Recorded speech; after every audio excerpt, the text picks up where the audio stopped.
Depuis près de 40 ans, le département des Hauts-de-Seine fait la une des journaux. Corruption, trafic d'influence, abus de biens sociaux, blanchiment alimentent les annales judiciaires. Toutes ces affaires ne sont pas seulement le fait de brebis galeuses. Elles sont surtout les ratés d'une machine infernale mise en place dans les années 60 par le parti gaulliste. Son objectif, la conquête de ce riche territoire pour en tirer le maximum de profits financiers par des méthodes dignes des meilleurs westerns.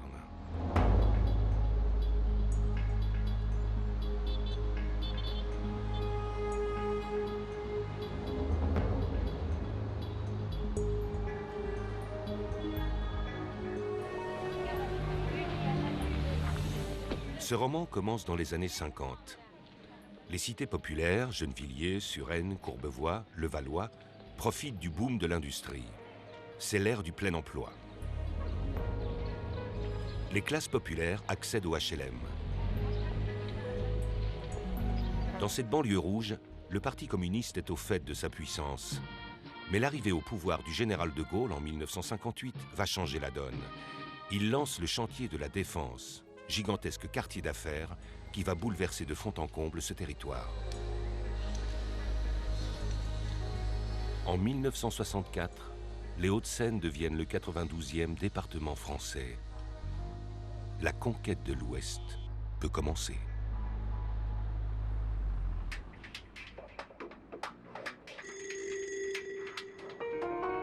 Est-ce que les gens connaissaient ce département? Oui, ils savaient que Neuilly était une ville bourgeoise, ils savaient que Nanterre était une ville où il y avait les petits vieux, ils savaient que Boulogne était une ville où il y avait le cinéma et Renault, mais ils n'avaient pas une vraie connaissance de ce qu'a été ce département en croissant, qui, je vous le rappelle, n'a que 36 communes. Mais 36 communes, toutes assez riches par la valeur ajoutée des entreprises. C'était plein de petites entreprises, de petits garages, de petits ateliers. Il y en avait aussi quelques-uns de grands. Par exemple, il y avait Chaperon, le carrossier. Mais c'était l'industrie. C'est vraiment le berceau de l'automobile. 50 usines. Autant de décors qu'on appelle Chausson, Carbone Lorraine, Snecma, SKF, Préfontaine, Bertrand, Valentine, Thomson.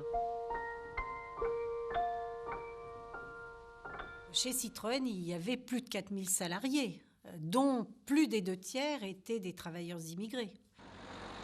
Et en allant sur Puteaux et en montant un peu plus haut sur Nanterre, etc., il y avait un tas de bidonvilles, un tas de vieilles baraques.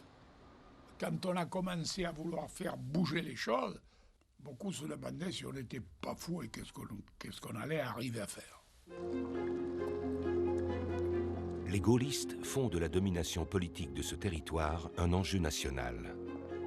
Mais la tâche est rude. Face à eux, un adversaire qu'ils connaissent bien, le Parti communiste. Encore puissant en France avec environ 20% des voix, le PC tient fermement ses bastions ouvriers. Charles Pasqua, patron local de l'UDR, le parti gaulliste de l'époque, lance l'offensive à la fin des années 60. Je ne veux être candidat que contre un communiste. Avec les autres, je ne sais pas ce qui se passera. Avec les communistes, j'ai pour eux d'abord une certaine considération, parce que ce sont des gens qui croient à quelque chose. Et puis nous avons été camarades pendant la guerre. Bon, mais dans le même temps, on ne se fera pas de cadeaux. Évidemment, les gaullistes et les communistes ont été au coude à coude pendant la guerre pour libérer le pays et à la libération. Mais là, nous sommes plus de 20 ans plus tard. Et Pasqua, c'est qui, Pasqua? C'est sous ses allures débonnaires. C'est quand même la droite extrême, avec des méthodes brutales pour écarter les forces de gauche. Ancien résistant, fondateur du sulfureux SAC, le service d'action civique, une association barbouzarde gaulliste, Charles Pasqua, homme de réseau redouté, va faire des Hauts-de-Seine son porte-avions politique et financier. L'homme de l'ombre passe à la lumière. Il devient député en 1968 et président du Conseil général en 1973. Je me suis dit qu'il fallait faire de ce département une réalité. Le département, il n'existait qu'en théorie.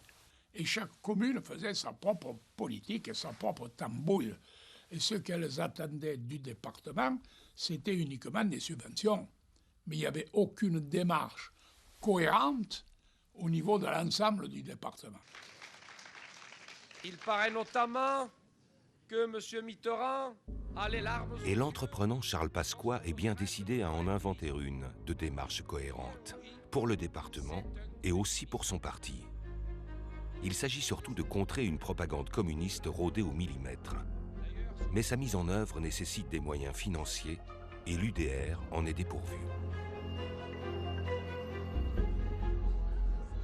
Dans cette période, Charles Pasqua, il disait « Jean-François, l'important n'est pas tellement d'être riche que d'avoir des amis riches. » Voilà. Bon. Donc, on se faisait aider. Et lui, pour le RPR des Hauts-de-Seine ou pour l'Action Générale, se faisait aider. Pour ce qui est la partie partisane de l'action du mouvement gaulliste, du mouvement chiracien RPR, oui, c'est sûr que là, il y avait une cassette qui permettait de fonctionner. Ça venait des entreprises ? Notamment. La cassette est d'autant plus facile à remplir que dans ces années 60, 70, 80, il n'existe aucune loi encadrant le financement des partis politiques. Tous les coups étaient permis. Et vraiment, la droite s'est pas gênée dans ce domaine. Et évidemment, il s'agissait de récupérer de l'argent par tous les moyens. Si tu me donnes de l'argent pour ma campagne électorale, je te donnerai des chantiers. Donc voilà, c'était un peu le Far West. Et tout comme au Far West, le département recèle un trésor. La Défense. Une vaste zone à cheval sur Puteaux et Courbevoie qui doit devenir le premier quartier d'affaires d'Europe. Le projet est géré par un établissement public aux mains de l'État, l'EPAD. C'est lui qui délivre les droits à construire, précieux sésame qui permet aux promoteurs de lancer de lucratifs projets après expulsion, démolition et mise à nu des terrains. C'est la grande période du gaullisme immobilier. Lorsqu'ils ont pratiqué ces expulsions sur des territoires immenses qu'ils ont ensuite laissés en friche pendant des années. Et ça a été un vrai traumatisme pour les habitants. Puteaux et Courbevoie ont récupéré une manne financière extraordinaire avec notamment la taxe professionnelle. Et la commune de Nanterre, elle a récupéré des logements à gérer. Et nous étions en affrontement notamment avec l'EPAD. Parce que cet établissement public était géré de telle manière que tout était décidé en haut. On fait des mètres carrés de bureaux, autrement dit, on bétonne pour avoir de l'argent. Donc quand on n'a plus d'argent, on rebétonne un petit peu plus, on en remet une couche. Contrôler les Hauts-de-Seine, c'est conquérir les mairies une à une. Après Courbevoie, objectif Puteaux coûte que coûte. C'est ainsi que les élections municipales de 1971 tournent au mauvais western. Charles Secaldi Reynaud, ancien avocat et commissaire de police en Algérie, premier adjoint au maire socialiste, trahit son camp, passe à droite et se présente contre le maire Georges Dardel. Entre les colleurs d'affiches des deux camps, l'affrontement est violent. Il se termine par un drame. Les gens de Dardel ont ouvert le feu à la veine de leur rifle. Quelqu'un d'autre qu'on suppose appartenir à l'autre camp, puisque... Au vôtre ? Oui, on le suppose, mais on ne le prouve pas. A tiré dans une voiture, il ne savait pas qu'il y avait quelqu'un qui s'était allongé. Il l'a touché dans la cuisse, de sorte qu'il a perdu beaucoup de sang et qu'il est décédé. Alors cette affaire a été jugée. Moi, je ne suis pas dans cette affaire. Une affaire comme ça, à 3 semaines des élections, je suis étonné d'avoir encore 56% des voix. Oui, ça m'ennuie. Ça m'ennuie. Nuisible, ce tragique épisode ? Il est pourtant vite oublié. Et si quelques membres de l'entourage du maire sont finalement condamnés, les véritables responsabilités, elles, ne seront jamais établies.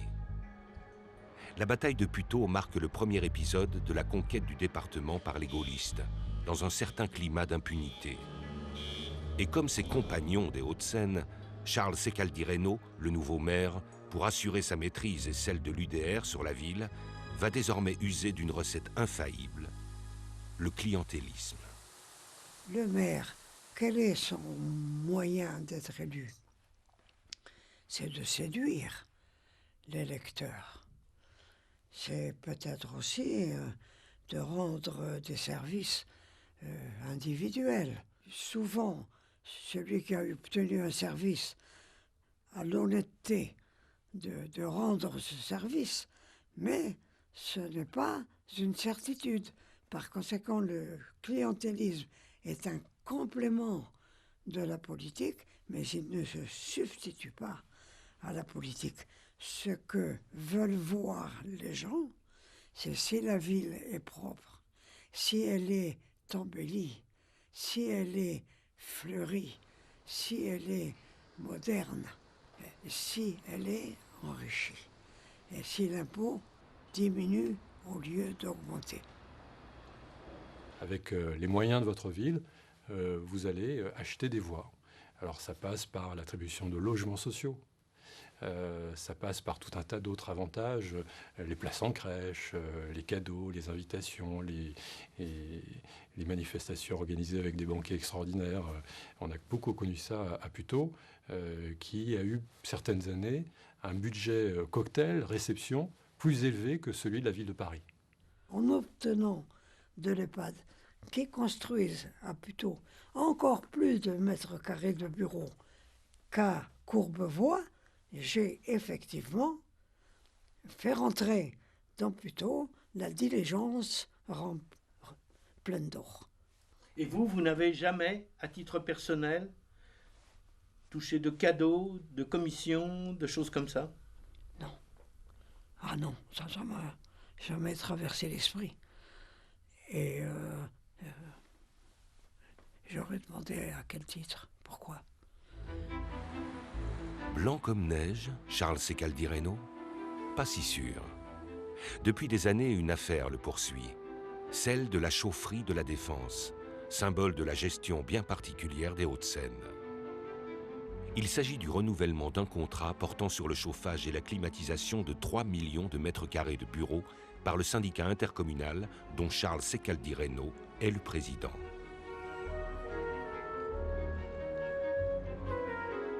Suivant les règles des marchés publics, il lance donc un appel d'offres. GDF, Charbonnage de France, Dalkia, les poids lourds du secteur, se portent candidats, ainsi qu'une société inconnue. Les poids lourds sont tous écartés du marché, et contre toute attente, c'est la société inconnue qui emporte la mise. C'est une société inconnue jusqu'alors, créée de toutes pièces, qui a le marché. Ses dirigeants sont des amis, des proches de Charles Secaldi-Reynaud. Tout se serait bien passé si un banquier au Luxembourg ne s'était pas plaint du fait qu'il n'a pas reçu sa commission, en gros. Donc il réclame 4 ou 5 millions de francs qu'il n'a pas eu. Donc il va déballer l'affaire. Bon, on découvre que peut-être il y a eu 100 millions de francs, 15 millions d'euros de tout table autour de l'attribution de ce marché. Et là, Charles Secaldi-Reynaud est mis en examen pour corruption. Ils ont débarqué chez moi, ils n'ont rien trouvé. Ils ont débarqué chez ma mère, ils n'ont rien trouvé. Ils ont débarqué chez ma belle-mère, ils n'ont rien trouvé. Le juge, par commission rogatoire, a découvert qu'il y avait un compte au Luxembourg sur lequel il a découvert 4 millions d'euros, un compte au nom de Joëlle Secaldi-Reynaud. C'est la fille de Charles Secaldi-Reynaud et aujourd'hui maire de Puteaux. Et elle a été interrogée par le juge qui lui a demandé l'origine de cet argent. Elle expliquait que c'était l'héritage de sa grand-mère corse qui était institutrice. Et donc il y avait eu le temps, au cours de sa carrière, de placer 4 millions d'euros sur un compte au Luxembourg. Donc le juge n'y a peut-être pas cru. Donc on en est là aujourd'hui. L'enquête se poursuit. Et donc, il y a le secret de l'instruction qui ne nous permet pas de parler davantage. Voilà. À moins de commettre un délit, ce qu'on n'aurait pas l'intention de faire, et moi non plus, je n'en ai jamais commis, je ne veux pas commencer aujourd'hui. Et vous non plus. Je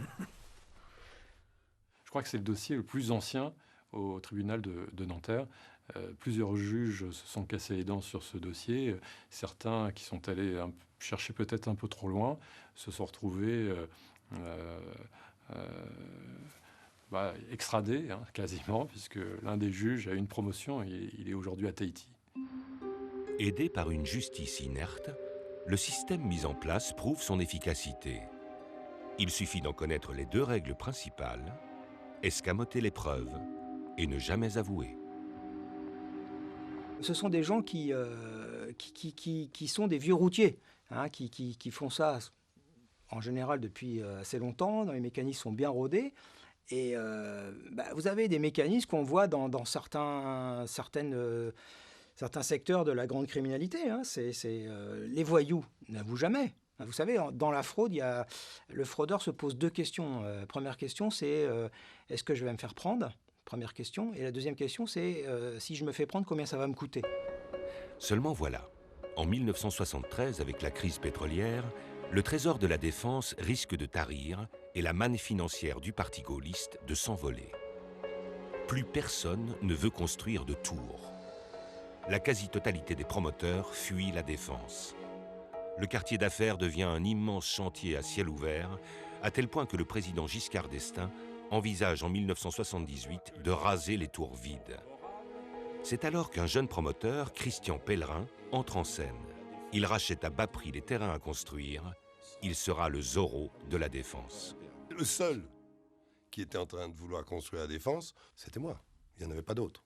C'était un type assez extraordinaire, très dynamique, avec des quantités d'idées. Et il a été très contesté pour des quantités de raisons. C'est notre problème. Mais ça n'enlève rien à ses qualités de créateur et à sa capacité d'impulser les choses. Tous les terrains que j'ai construits, une bonne partie, dans ces années-là, c'était des banques qui étaient propriétaires. Ils me les ont tous vendus à la casse. Nous avions nos propres bureaux d'études et nous dessinions nous-mêmes toute notre technologie, climatisation, tout, et on la faisait réaliser par des entreprises qui étaient celles de la Compagnie Générale des Eaux. On n'a jamais fait d'appel d'offres. La Défense, avec tous les moyens dont elle dispose, sera certainement le premier centre d'affaires européen.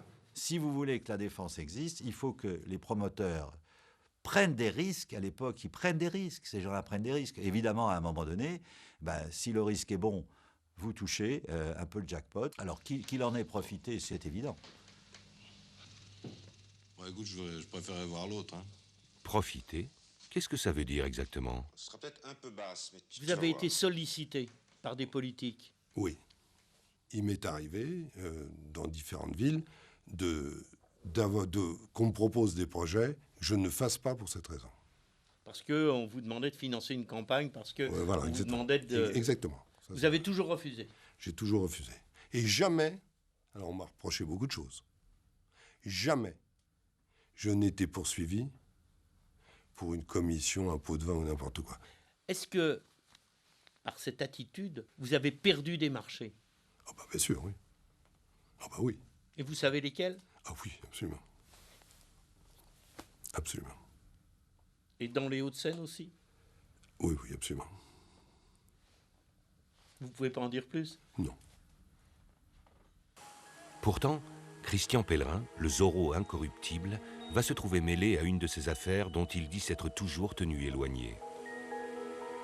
Au fait de sa carrière, le promoteur, plutôt étiqueté à gauche, doit se rapprocher du clan Pasqua qui a désormais la main sur la Défense, l'un des outils du financement occulte du RPR de Jacques Chirac. Une belle occasion se présente avec la vente de la tour BP. J'ai été abordé à l'époque par un garçon qui s'appelait M. Schwartz, au nom prédestiné, et qui connaissait très bien l'environnement de Pasqua et des Hauts-de-Seine.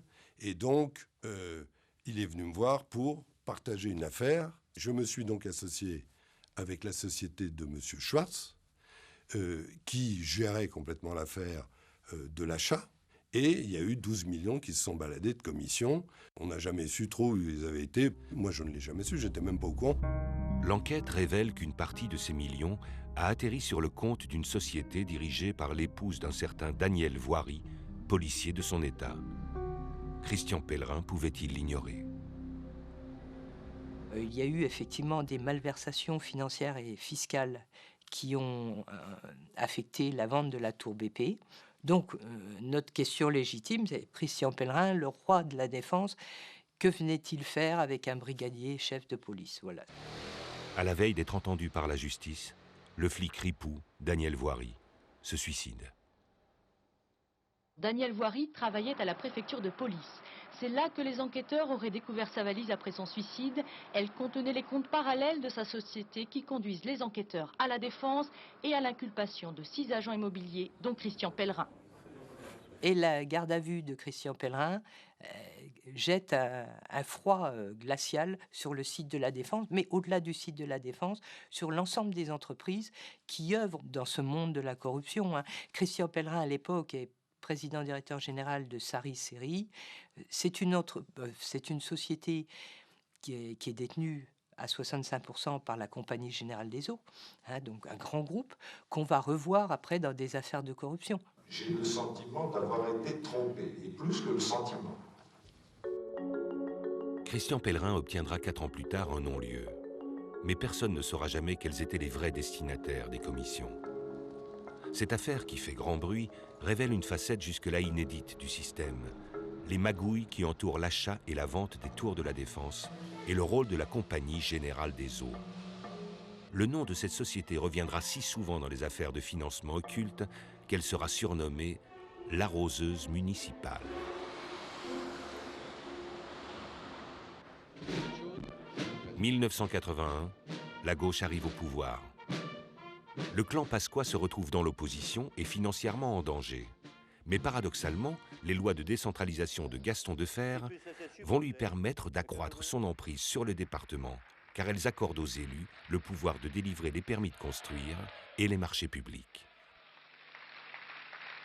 Désormais, les élus seront libres, libres d'exercer pleinement leur mandat, libres de prendre leurs responsabilités sans entrave, sans les limitations, sans le détournement, imposés par les services ministériels contre leur volonté et parfois contre l'intérêt de leur commune. Dans les Hauts-de-Seine, comme ailleurs, les partis de droite comme de gauche ont aussitôt compris tout le profit qu'ils pouvaient tirer de cette situation. C'est l'époque bénie des sociétés d'économie mixte, ou SEM. Un principe qui consacre le partenariat entre le secteur public et le secteur privé. Ces sociétés d'économie mixte qui permettent de marier de façon un peu imprécise des grandes entreprises de bâtiments travaux publics, de chauffage, d'adduction d'eau, et puis les collectivités locales. Alors, ça permet de payer des honoraires, ça permet de faire transiter de l'argent. Bon, mais quand ça devient une industrie, c'est-à-dire que le parti politique s'entoure de plein de satellites, d'abord de micro-partis, et de bureaux d'études, et d'officines, et de cabinets de conseil. Alors là, vous rentrez dans un festival, c'est bien beau de prendre des avions, de prendre des chambres d'hôtel, faire rouler les voitures. Autrefois, encore une fois, on nous prêtait des trucs. Nous, au RPR des années 70, nos avions y volaient, mais c'était des syndicats pharmaceutiques ou autres qui payaient nos factures. Le nouveau système fonctionne selon un schéma à l'ancienne, bien rodé. Le chef d'entreprise qui accepte d'entrer dans la combine doit, en contrepartie du marché obtenu, soit honorer une fausse facture pour frais d'études, soit surfacturer ses prestations et reverser la différence en liquide à son corrupteur. J'ai travaillé 22, 23, 24 ans avec Boulogne. On m'a jamais rien demandé. Suresnes, on m'a jamais rien demandé. Rueil, non plus. Gennevilliers, c'était plus... On ne pouvait pas. Colombes, on ne pouvait pas. Levallois, on ne pouvait pas. Il y avait tout un tas de... Moi, chaque fois que j'ai répondu, j'étais non conforme. Je ne faisais pas partie des entreprises qui payaient. Ils savaient que je refuserais de payer, donc j'étais non conforme. C'est une commission sur le montant du marché. Ça peut être 0,5%, 1%, 3%, 2%. Ça dépend du montant du marché. Il y a des maires qui sont plus malins, d'autres qui sont moins malins. Mais la pompe, je peux dire, la pompe Afrique des marchés publics, c'est les entreprises générales. Ça, c'est le système qui est identifié, en fait, qui va servir de fil, de conducteur, en fait, pour faire passer le financement politique. Le but de prendre un département comme les Hauts-de-Seine, c'est la même chose que de prendre la ville de Paris. C'est on conquiert un échelon local pour vous propulser au niveau national. Partant de cette stratégie, Chirac, Pasqua et le RPR assoient définitivement leur autorité sur les Hauts-de-Seine aux élections municipales de 1983. Alors que la gauche tient le pouvoir central, Charles Pasqua lance une nouvelle génération d'hommes politiques à l'assaut des villes rouges. Ces cow-boys sont issus pour la plupart de l'UJP, les jeunesses gaullistes, mais aussi, comme Patrick Devedjian, de l'extrême droite. J'avais regardé autour de nous et j'avais sélectionné un certain nombre de gens dont je pensais qu'ils avaient les qualités pour représenter le mouvement gaulliste, etc., et avec une alliance avec les centristes, faire en sorte de récupérer un certain nombre de communes sur la gauche.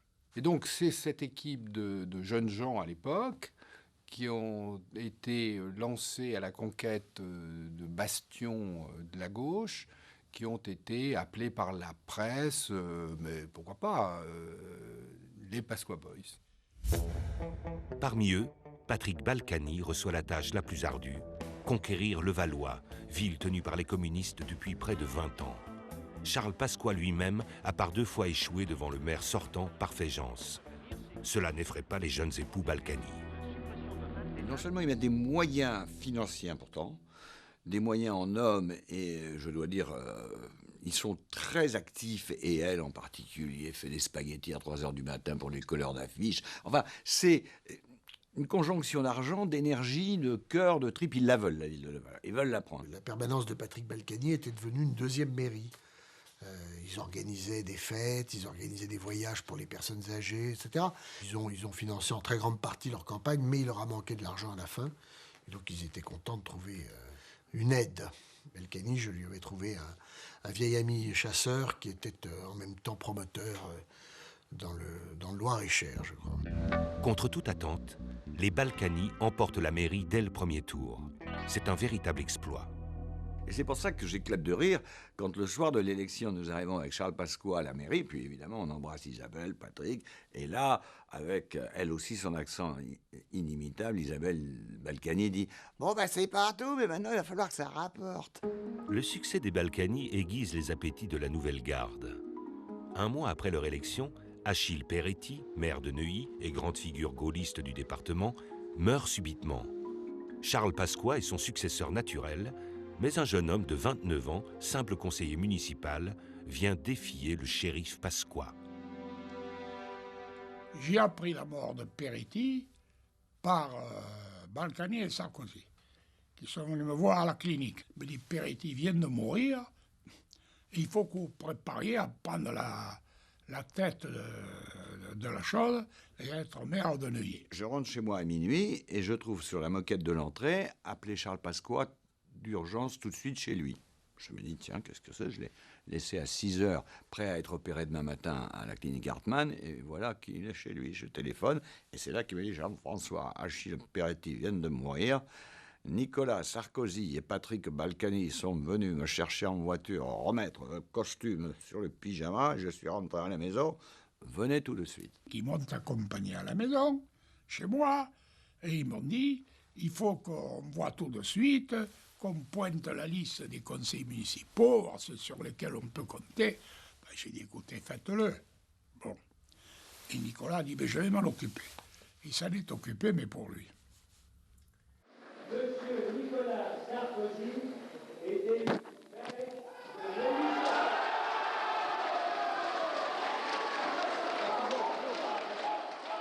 Même si plus tard, il dira « Non, je ne voulais pas devenir maire, c'est moi que j'ai fait Nicolas maire. » Non, non, non, non, non. Il s'est passé un truc, les uns appelleront ça une trahison, les autres appelleront ça une sortie majeure, un coup de poker, un coup d'état mais rapide de Nicolas. Mais maintenant, 30 ans après, moi j'ai la conviction que bien sûr quelqu'un l'aidait dans la coulisse. Par la suite, je sais très bien que c'est Jacques Chirac, Bernadette et Bernard Pons. Dans les Hauts-de-Seine, il faudra désormais compter avec ce Nicolas Sarkozy qui s'est imposé par la ruse et la détermination. La conquête de l'Ouest est pratiquement achevée. Seuls quelques îlots de gauche comme Malakoff, Nanterre, Clichy, Gennevilliers résistent à la vague bleue. Jacques Chirac, patron du RPR et maire de Paris, peut maintenant s'appuyer sur le 92 qui dispose d'une machine à cash pratique, discrète et lucrative, l'Office départemental des HLM, dont Patrick Balkany est le président et Didier Schuller le directeur. Patrick Balkany a décidé de suivre mes conseils et donc il a appelé le Conseil général à mettre enfin de l'argent dans la rénovation et la reconstruction d'une partie des logements sociaux. On a changé la vie de plusieurs dizaines de milliers d'habitants dans les Hauts-de-Seine en leur apportant le minimum de confort dont ils étaient privés, puisque tous ces logements sociaux, depuis leur construction, n'avaient jamais été réhabilités. Via l'Office HLM, ce sont désormais des centaines d'appels d'offres qui sont lancés. Le système ne peut que s'emballer, entraînant commissions occultes, ententes illicites, enrichissement personnel et autres compromissions. Il y a 5 ou 6 ou 7 ou 10 entrepreneurs, patrons d'entreprise, qui se réunissent autour d'une table et puis ils disent, voilà, bon, toi tu seras, bon, toi t'es copain avec les socialistes, donc les HLM du Nord, c'est pour toi. Toi t'es copain avec les socialistes de Marseille, donc Marseille, c'est pour toi. Toi t'es copain avec Pasqua, donc c'est pour toi. C'est comme ça que ça se passait. C'est ce qu'on appelle un pacte de corruption. 4 entreprises, A, B, C, D, répondent à un appel d'offres de l'Office HLM. Officiellement, le choix se fait en toute transparence. En réalité, les décideurs et les 4 entrepreneurs se sont mis d'accord pour choisir l'entreprise B. Les autres sociétés auront la priorité à tour de rôle lors des prochains marchés. En contrepartie, la société B choisie devra par exemple salarier des militants qui ne mettront jamais les pieds à l'Office HLM. C'est ce qu'on appelle des emplois fictifs. On avait, je crois, 850 ou 900 fonctionnaires, nous. Bon, on a employé jusqu'à 7-8 personnes qui n'avaient rien, en fait, qui ne travaillaient pas à l'office, mais qui travaillaient. Il y avait la secrétaire d'un personnage politique extrêmement important. Il y avait il y a eu à un moment donné des collaborateurs de M. Blondel, Force ouvrière, etc. Bon, mais c'était ça aussi, ça se faisait partout. Cette pratique des emplois fictifs sert en général à rémunérer le personnel des partis politiques. Mais la tentation est grande d'en faire un usage plus personnel, comme les cow-boys Balkany, sans scrupule aucun. La propriété est belle et comme toute belle propriété, elle demande de l'entretien. Pendant 9 ans, de 1984 à 1995, Patrick Balkany, alors maire de Levallois, et sa femme ont employé 2 personnes pour leur résidence secondaire, un jardinier et une employée de maison. Quand on est dans un système de financement politique, certains ont déjà pensé à un enrichissement personnel, puisque on ne peut jamais déconnecter totalement le financement politique de l'enrichissement personnel. On a quand même quelques exemples très, très précis dans les Hauts-de-Seine. Balkany, l'office des HLM sont les meilleurs exemples de ce système-là. Vous aurez du mal à me faire une liste de gens qui ont été rattrapés par des affaires dans les Hauts-de-Seine. Il n'y en a pas beaucoup. Monsieur Balkany a fait bon, il a été condamné de manière un peu vénielle sur un certain nombre de choses. Bon, tout ça a été réglé, etc. Bon. Moi, j'attends toujours de voir l'affaire scandaleuse qui défraie la chronique. Je ne la vois pas. On en parle beaucoup, mais il ne se passe jamais rien. Rien? Vraiment? Les juges s'intéressent pourtant de près à la Semarelp, la société qui gère le patrimoine privé de la ville de Levallois. Son nom apparaît dans plusieurs affaires, notamment celle des résidences réelles ou supposées des Balkany. Un appartement à Levallois, la villa Pamplemousse sur l'île de Saint-Martin, Un riad à Marrakech intrigue les juges. Et officiellement, il ne pesait de rien. Il ne paye pas d'impôt sur la fortune, ni l'un ni l'autre. La Villa des Antilles, elle n'appartenait à personne, si ce n'est à une société du Liechtenstein, etc. Bref. Et la maison du Maroc appartient à M. Jean-Pierre Aubry, directeur général adjoint de la Semarel. Il a fait venir de l'argent depuis un compte à Singapour, qu'il a versé en Suisse dans une fiducie suisse, et c'est la fiducie suisse qui a versé après l'argent au Maroc. Vous avez eu à manipuler beaucoup d'argent liquide? Écoutez, de mémoire, franchement, alors ça, c'est des sommes relativement importantes, oui. Oui, qui correspondent d'ailleurs en partie avec les versements qui ont pu être faits sur cette fameuse société du Liechtenstein qui appartenait à Patrick Balkany, et notamment les 32 millions de francs de l'époque que Patrick Balkany avait utilisé pour racheter l'entreprise de son père, alors que l'entreprise de son père valait zéro. Donc c'est ce qu'on appelle du blanchiment. Et ça a été fait, c'était dans les documents policiers, ça n'a jamais été évoqué, ni pendant l'instruction, ni au procès. En effet, un rapport de police daté de 1998 détaille le mécanisme mis en place pour dissimuler la provenance de l'argent. On y lit noir sur blanc le fait qu'une société de droit suisse ait acheté pour 31 500 000 francs des actions d'une société en difficulté financière depuis plusieurs années, actions qui ont fini par être revendues 1 franc symbolique, permet d'établir le caractère fictif de cette transaction.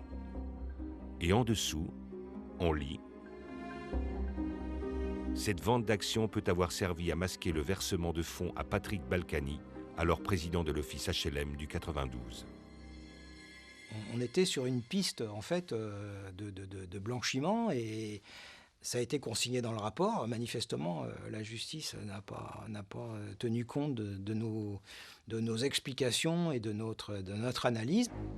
Mais que fait la justice? Les juges sont-ils aveugles, incompétents, aux ordres? 1992. Michel Rocard, Premier ministre, décide par une loi de mettre de l'ordre dans le financement occulte des partis politiques. Jamais la vie publique n'a été correctement financée en France. Il y avait une espèce de timidité des assemblées à convenir que l'exercice de la démocratie pouvait se financer partiellement sur fonds publics. Alors bien entendu, on se finançait par le privé, clandestinement, et en franchise d'impôt le plus souvent. Tout ça est inadmissible. Les partis sont désormais subventionnés par l'État en fonction de leurs résultats électoraux. Ils peuvent bénéficier aussi de dons privés. À l'époque, 4 500 € maximum pour les particuliers, 75 000 pour les entreprises. Mais comme en matière de dopage, les fraudeurs auront toujours un coup d'avance. La loi Rocard prévoyait qu'une entreprise pouvait donner jusqu'à 500 000 francs maximum.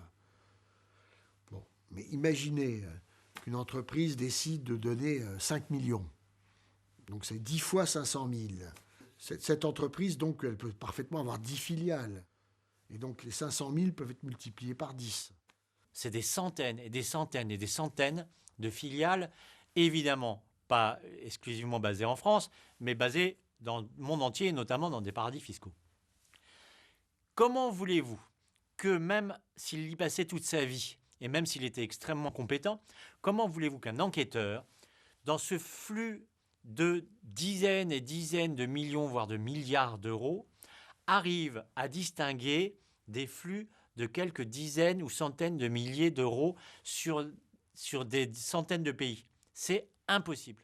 Pour le coup, les partis étaient contraints. Ils ne l'ont pas toujours fait parce qu'ils ont pris un peu de retard à l'allumage, de rentrer dans le moule. Ils ne sont pas toujours rentrés dans le moule. Et les pratiques étaient plus compliquées, plus encadrées. Ça n'empêche pas que quand vous avez une brebis galeuse, elle a toujours tendance à retrouver un système pour reprendre de l'argent aussi. Bien sûr, oui. Mais bien sûr, c'est d'abord au profit des partis politiques. Pour brouiller les pistes, depuis la loi Rocard, l'argent passe par exemple d'un compte au Luxembourg à un autre aux îles Caïmans, puis à Singapour, très à la mode, aux îles Vierges, et finit sa course dans une banque de Genève où il suffit d'aller puiser dans le bas de laine au gré des besoins en argent liquide. Patrick Balkany me fait savoir que Jacques Chirac a besoin d'une somme, je crois que c'était 2 millions de francs. Donc je fais revenir cet argent pour être certain qu'il ne soit pas volé, etc. Je l'enterre dans la forêt à côté de ma maison. Et puis il se trouve que j'avais mis cet argent dans des Tupperware. Les sangliers ont déterré, ils ont joué un peu au football avec. Donc j'ai retrouvé les récipients qui contenaient les sommes en question à 50 ou 70 mètres de l'endroit où elles avaient été placées au départ. À force de jouer avec le feu, on finit par se faire prendre. Ainsi, en 1994, Didier Schuller et l'Office HLM des Hauts-de-Seine se retrouvent à l'épicentre d'un séisme politique. La France vit alors sous le régime de la cohabitation. Un président de gauche, François Mitterrand, un premier ministre de droite, Édouard Balladur, et un ministre de l'Intérieur, Charles Pasqua. À la suite d'une expertise fiscale lancée par le ministre du Budget Nicolas Sarkozy, le juge d'instruction Éric Alphen met au jour des marchés truqués impliquant la mairie de Paris et les réseaux Chirac. Et de fil en aiguille, son enquête le mène dans les Hauts-de-Seine. Il se heurte alors au shérif Pasqua et à ses cow-boys. En fait, il y avait plusieurs, ce qu'on appelait sociétés taxi, c'est-à-dire des sociétés qui n'ont pas de réelle activité, qui n'ont une seule raison d'être, c'est de faire de la facturation. Et quand on a fait le rapprochement entre les sociétés et les marchés, on s'est rendu compte que toutes ces sociétés qui payaient des factures obtenaient parallèlement des marchés avec l'office d'HLM du 92. En allant dans le département du 92, qui était contrôlé par Charles Pasqua, à l'époque, je rappelle, mon ministre de l'Intérieur, c'est-à-dire que les policiers qui agissaient selon mes instructions en exécution de ma commission rogatoire, en même temps, tous les soirs, ils rendaient compte à leur hiérarchie, qui rendait compte immédiatement au ministre de l'Intérieur. La justice soupçonne l'existence d'un système de commissions occultes. Pour obtenir des marchés, les entreprises payaient des pages de publicité à des tarifs prohibitifs dans le Clichois, le journal de campagne de Didier Schuller. La permanence de Didier Schuller, conseiller général de Clichy, est perquisitionnée par le juge Alphen. L'étau se resserre sur le clan Balkany, Schuller, Pasqua, qui organise une riposte dans l'urgence. Il faut à tout prix écarter le juge Alphen, qui vient d'obtenir des preuves du financement illicite du RPR à travers les HLM du 92. 20 ans plus tard, nous ne savons toujours pas si la manœuvre relève d'un traquenard de Charles Pasqua tendu à Éric Alphen ou d'une banale tentative d'escroquerie comme il le prétend aujourd'hui.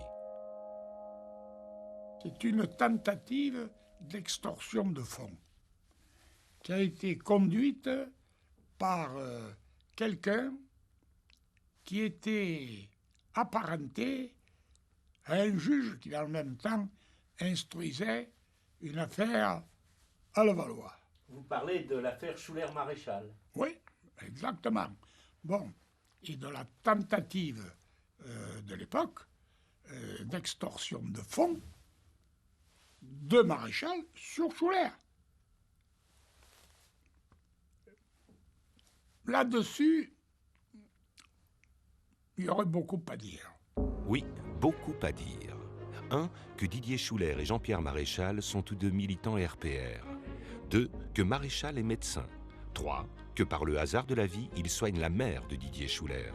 Enfin et surtout, qu'il est le beau-père du juge Alphen et qu'il prétend pouvoir le détourner de son enquête sur les Hauts-de-Seine. Son beau-père, qui était le docteur Maréchal, qui était le médecin de ma mère, et qui donc, je le connaissais personnellement, qui m'a appelé et qui m'a demandé à me voir d'urgence et qui m'a proposé, qui m'a dit je peux sauver le RPR, je peux empêcher la mise en examen de X et Y, etc. Mais je veux de l'argent. Voilà. On a répondu positivement à sa demande. Donc il est venu à un rendez-vous que nous nous sommes fixés. Il avait demandé 20 millions. Donc il avait demandé une boîte de gâteaux de 20 gâteaux. Et le premier million de francs lui a été remis en présence de la police judiciaire. Il a été arrêté en flagrant délit. Coup de tonnerre, vraiment coup de tonnerre dans ma vie professionnelle et sentimentale. J'apprends que mon beau-père, c'est-à-dire le père de celle qui était à l'époque ma femme et la mère de mes enfants, est en garde à vue et qu'on lui reproche d'avoir eu des relations d'argent avec Didier Schuller. C'est ce qu'on a appelé l'affaire Schuller-Maréchal. Et il y a des preuves. car les conversations téléphoniques entre Didier Schuller et le docteur Maréchal sur la contrepartie financière demandée par le médecin ont été enregistrées par la police. Le ministre de l'Intérieur, Charles Pasqua, demande donc le dessaisissement du juge. Nous sommes en 1994, à quelques mois de l'élection présidentielle. Le président Mitterrand, qui veut barrer la route à son Premier ministre, Balladur, candidat soutenu par le clan Pasqua, saisit le Conseil supérieur de la magistrature, qui déclare les écoutes téléphoniques illégales. Donc au total, la procédure a été annulée. Mon beau-père n'a jamais été poursuivi. Schuller a pris la fuite. Charles Pasqua n'a plus été ministre. Édouard Balladur n'a pas été élu président de la République. En fait, c'est l'arroseur arrosé, à savoir que ils ont voulu trop en faire. Les gens du clan Balladur, ils ont voulu, et en particulier Charles Pasqua, ils sont allés trop loin. Ils ont voulu peut-être aller vers la perfection. Et du coup, la personne contre qui cette affaire était montée, c'est-à-dire Jacques Chirac, s'est retrouvé président de la République. Il y avait la bagarre Chirac-Balladur dans cette période-là. Vous ne pensez pas que c'est un coup fourré du camp Chirac? Non, ça n'a strictement rien à voir. Ça, je sais ce dont je parle. Je sais comment ça s'est passé, je sais qui était à la manœuvre, je n'ai pas envie de le dire, mais je sais parfaitement qui tirait les ficelles du côté de Mitterrand. Parce que Schuller, après, est parti en exil. Oui. Et il a été incité par qui? Par vous? Par qui? Non. Moi, je n'avais pas de contact avec Schuller. On était au milieu de gens un peu zinzin. Bon, Schuller est parti. Ça a été une connerie de sa part, parce qu'il serait resté. Rien de tout ça ne se serait produit. Quand on vous dit « ce serait bien que tu prennes quelques vacances », vous prenez vos vacances. On m'a fait peur, on m'a fait partir, on m'a menacé de mort, etc. Et puis derrière, tout le monde se planque, et puis après, l'eau, il y a quelques vagues, et puis l'eau redevient plate, et les brochets ou les requins replongent en eau profonde. Didier Schuller va rester 7 ans aux Bahamas et à Saint-Domingue avec sa famille. Mais en 2001, il décide de rentrer en France pour s'expliquer. L'avion le dépose sur une piste isolée.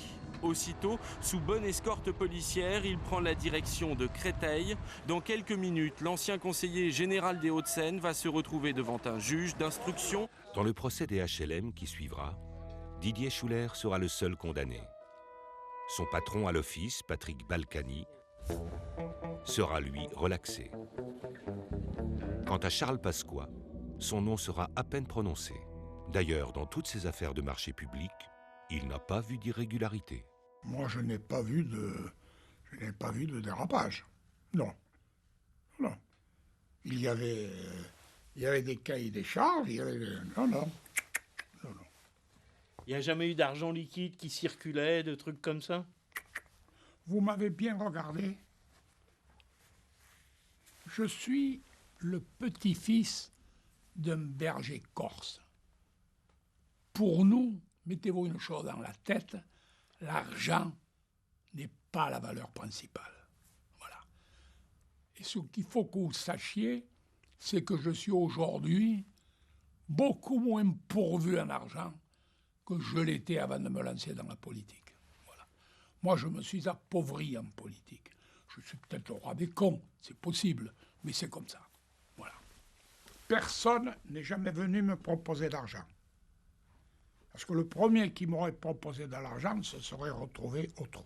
Voilà. Personne. Et l'argent pour financer un parti politique? L'argent pour financer un parti politique, walou. Je l'ai jamais vu. L'incorruptible Charles Pasqua est resté 15 ans président du Conseil général des Hauts-de-Seine sans savoir comment était financé son parti. Curieux, non? D'autant plus qu'il a jonglé durant toutes ces années avec des projets colossaux, développement de l'immobilier d'un côté et résorption des quartiers insalubres de l'autre. Sans dogmatisme aucun, il sollicite même l'urbaniste vedette de la gauche caviar. J'apprends que Castro avait démissionné de son poste auprès de Mitterrand Parce que Mitterrand venait de recruter Tapi au gouvernement. Et finalement, on déjeune ensemble. Et au cours du déjeuner, je lui dis, vous êtes toujours préoccupé de réorganiser les espaces, les trucs, etc. Moi, j'ai de grands projets dans le département. Pourquoi vous ne viendriez pas travailler là, dans le département? Il me dit, mais moi, je suis communiste. Et je dis, moi, je m'en fous complètement que vous soyez communiste. Vous voulez que ça me fasse. Vous êtes un super technicien, vous avez réalisé beaucoup de choses.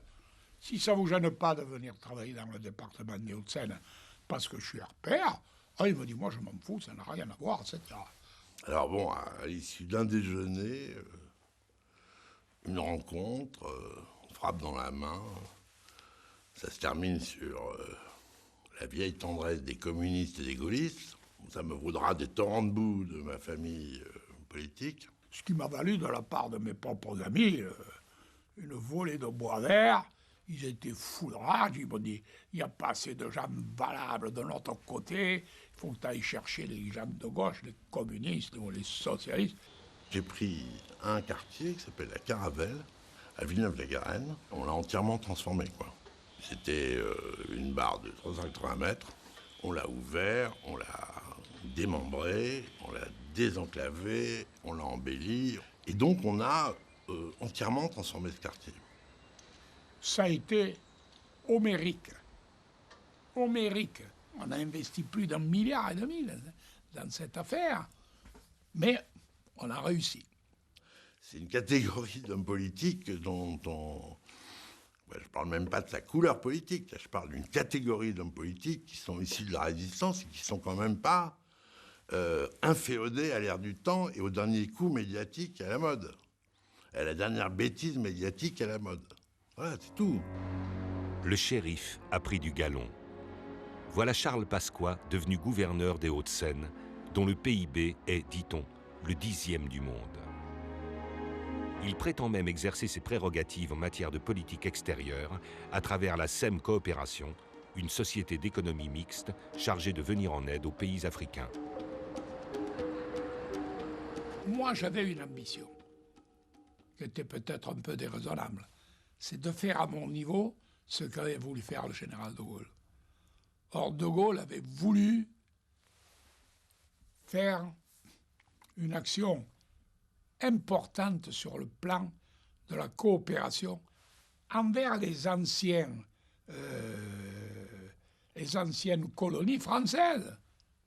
Et moi, je m'étais dit que de même que nous allons essayer de transformer les choses pour nous, il nous faut consacrer une partie de notre budget à la coopération. Voilà. Et je m'étais assigné comme objectif d'affecter à ce secteur 1% du budget. Je n'y suis jamais arrivé, mais je suis arrivé à 0,55. Je pense que Charles Pasqua était quelqu'un qui est très altruiste, donc il était très intéressé par les relations africaines, il aime beaucoup les Africains. Bon, il y a un lien très fort, incontestablement, et qu'on a été mettre des pompes pour l'eau, on a été construire un hôpital, bon, c'est des choses qui sont, à mon avis, qui ne sont pas attaquables. Voilà. Je me suis aperçu, en discutant avec certains acteurs associatifs, que certains projets n'avaient pas été menés à bien. Je me souviens notamment d'un projet d'irrigation au Mali, où nous étions censés financer des puits. J'apprenais quelques mois plus tard que le ministère malien de l'hydraulique engageait lui aussi, et sur le même territoire, un projet de cette nature sans avoir connaissance des activités de la SEM Coopération 92. Il est bien clair, pour moi en tout cas, que l'ensemble des fonds qui étaient votés par le Conseil général des Hauts-de-Seine, en l'occurrence à peu près 4,5 millions d'euros par an, que l'ensemble de ces sommes n'étaient pas toutes totalement dépensées. J'ai décidé de démissionner de cette SEM Coopération 92 en envoyant quasiment dans le même temps une lettre à la Chambre régionale des comptes pour lui demander d'investiguer davantage et de faire la lumière sur la réalité des fonds dépensés. Je n'ai malheureusement jamais eu de retour. La SEM Coopération avait sans doute défrayé la chronique. Moi, je n'en ai pas connu le fonctionnement, puisque quand je suis devenu président du Conseil général, elle coûtait fort cher avait peu d'efficacité de mon point de vue et donnait lieu à des polémiques interminables. Je l'ai donc fermé, je n'ai pas mis en sommeil, je l'ai fermé, je l'ai dissoute. Patrick Devedjian, quand il est arrivé président du Conseil général des Hauts-de-Seine, a dit « Je vais nettoyer les écuries d'Augias ». Qu'est-ce que ça veut dire, ça? Il faut lui demander. C'est à lui qu'il faut demander, c'est pas à moi. Peut-être est-il spécialiste des écuries d'Augias. Pas moi.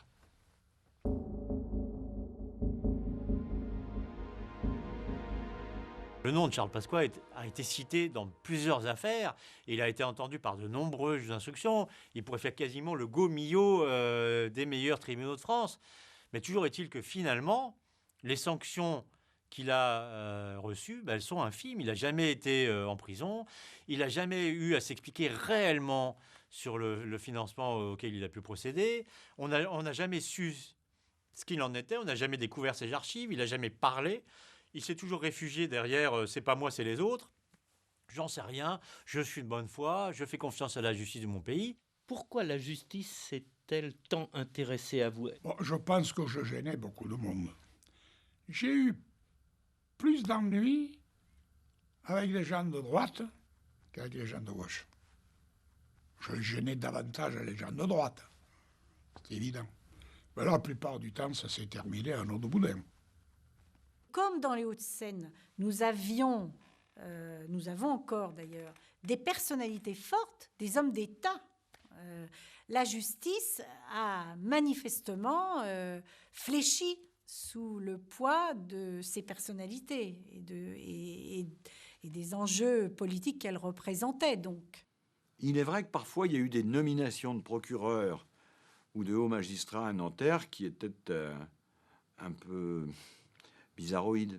Mais pendant très longtemps, les procureurs successifs qui ont œuvré à Nanterre ont systématiquement enterré les affaires. Et du coup, effectivement, ça encourage les politiques à y aller. Est-ce qu'il y a eu des preuves de tout ce qui est annoncé? Rien du tout. Voilà. Parce qu'il n'y a rien. Mais ça les emmerde. Ça les emmerde qu'on ait pu faire ce qu'on a fait. De toute façon, si je n'avais pas existé, beaucoup de choses ne se seraient pas faites. Et le département des Hauts-de-Seine ne serait pas ce qu'il est. Charles Pasqua est fier de son œuvre. Pas vu, pas pris. D'autres lui ont succédé à la tête des Hauts-de-Seine. L'un d'entre eux, Nicolas Sarkozy, usant de ce tremplin, est devenu président de la République. 50 ans après la création du département, le système, même s'il s'est parfois grippé, a rempli son office. Faire de ce territoire le coffre-fort du RPR, devenu l'UMP. Quant à savoir si les pratiques frauduleuses se poursuivent aujourd'hui, rendez-vous dans 10 ans.